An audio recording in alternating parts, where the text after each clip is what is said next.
សៀវភៅបណ្ដាំកញ្ជ្រោងចាស់បកប្រែនឹងរៀបរៀងដោយធនឆៃពិសិដ្ឋអត្ថបទទី10បើខ្លួនខ្សោយត្រូវចេះបិទមាត់ខ្លះផងបើស្ថានភាពឬកាលៈទេសៈមិនសមស្របចូលចងចាំថាស្ងៀមជាងស្រដីបើគ្មានតំណែងតួនាទីឬឋានៈមាសប្រាក់ច្រើនល្មមគ្រប់គ្រាន់ទេប្រឹងនិយាយចេញទៅក៏គ្មានទម្ងន់អ្វីដែរគ្មាននរណាចាប់អារម្មណ៍ចង់ស្ដាប់នោះទេទោះជានិយាយស្ដីសំហេតុសំផលប៉ុណ្ណាក៏គ្មាននរណាចង់ស្ដាប់ដែរ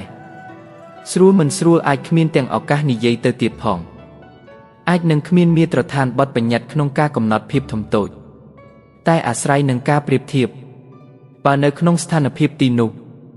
នរណាក៏សុទ្ធតែមានតំណែងខ្ពស់ជាងយើងមានចំណេះដឹងមានបទពិសោធន៍ច្រើនជាងយើងនឹងក្លាយជាមនុស្សតូចទាបប៉ុន្តែបើផ្លាស់ប្ដូរទីកន្លែងផ្លាស់ប្ដូរសាយវានអ្នកដទៃមានលក្ខខណ្ឌឬមានគុណសម្បត្តិទាបជាងឬប្រហាក់ប្រហែលនឹងយើងបើដូច្នេះ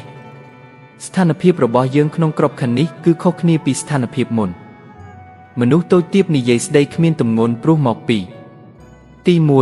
1សង្គមជាប់ជំពាក់នឹងភាពចាស់ទុំឃើញថានរណាមានបទពិសោធន៍ច្រើនទស្សនៈគំនិតរបស់ពួកគេក៏ត្រឹមត្រូវបើនរណាមានបទពិសោធន៍តិចទោះបីមានទស្សនៈល្អប៉ុណ្ណានៅតែមិនត្រូវបានគេទទួលស្គាល់ទី2ទំនៀមទម្លាប់និងការឆ្លុះវង្វេងនឹងអំណាចមិនមែនជាភាពត្រឹមត្រូវទេ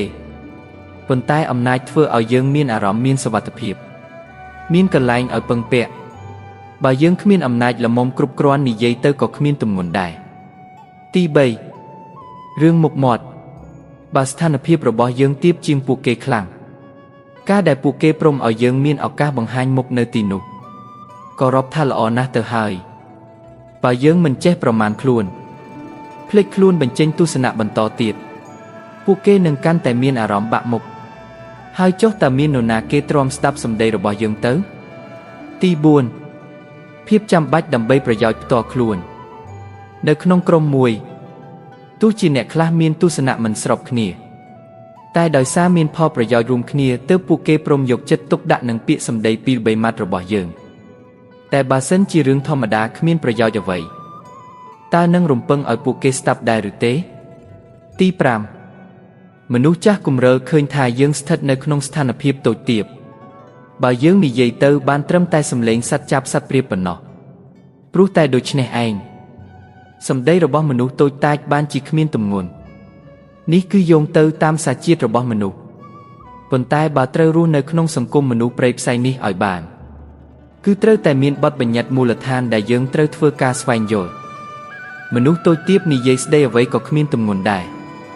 ដូច្នេះគួរនិយាយតិចបើតាមពិតទៅយើងគ្មានទាំងឱកាសនិយាយផង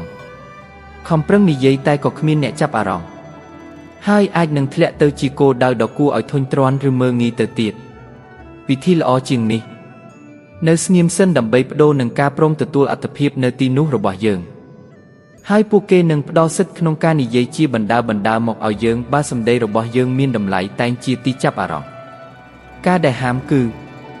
ប្រភេទមិនព្រមបិទមាត់ចេះតែចង់និយាយចេញមកដើម្បីទាមទារចំណាប់អារម្មណ៍ដើម្បីឲ្យមានអារម្មណ៍ថាមានមុខមានមាត់តែបែរជាមិនទទួលបានការទទួលស្គាល់ត្រូវគេបណ្ដេញពីវេទិកាទៅវិញជាពិសេសបើនិយាយហើយធ្វើមិនបាននិយាយតែម្ដងក៏ល្មមគ្រប់គ្រាន់ហើយយើងនឹងគ្មានឱកាសកែខ្លួនជាថ្មីទៀតទេបើយើងនៅតែមានអ្នកចង់និយាយឲ្យខាងតែបានវិចារកាយវិការត្រូវតែសុភាពទន់ភ្លន់ដើម្បីបញ្ជៀសមិនឲ្យកើតអារម្មណ៍ប្រឆាំងបើសម្ដីរបស់យើងមានតម្លៃក៏អាចមានមនុស្សទទួលស្គាល់គាំទ្រប៉ុន្តែក៏អាចទៅរួចដែរថាយើងអាចត្រូវគេបំបាក់មុខនៅលើវេទិកាឬត្រូវគេដាក់សម្ពាធនៅពេលក្រោយបើទោះបីជាអ្វីដែលយើងនិយាយជាការពិតដល់កម្រិតជ្រៅយ៉ាងណាក៏ដោយ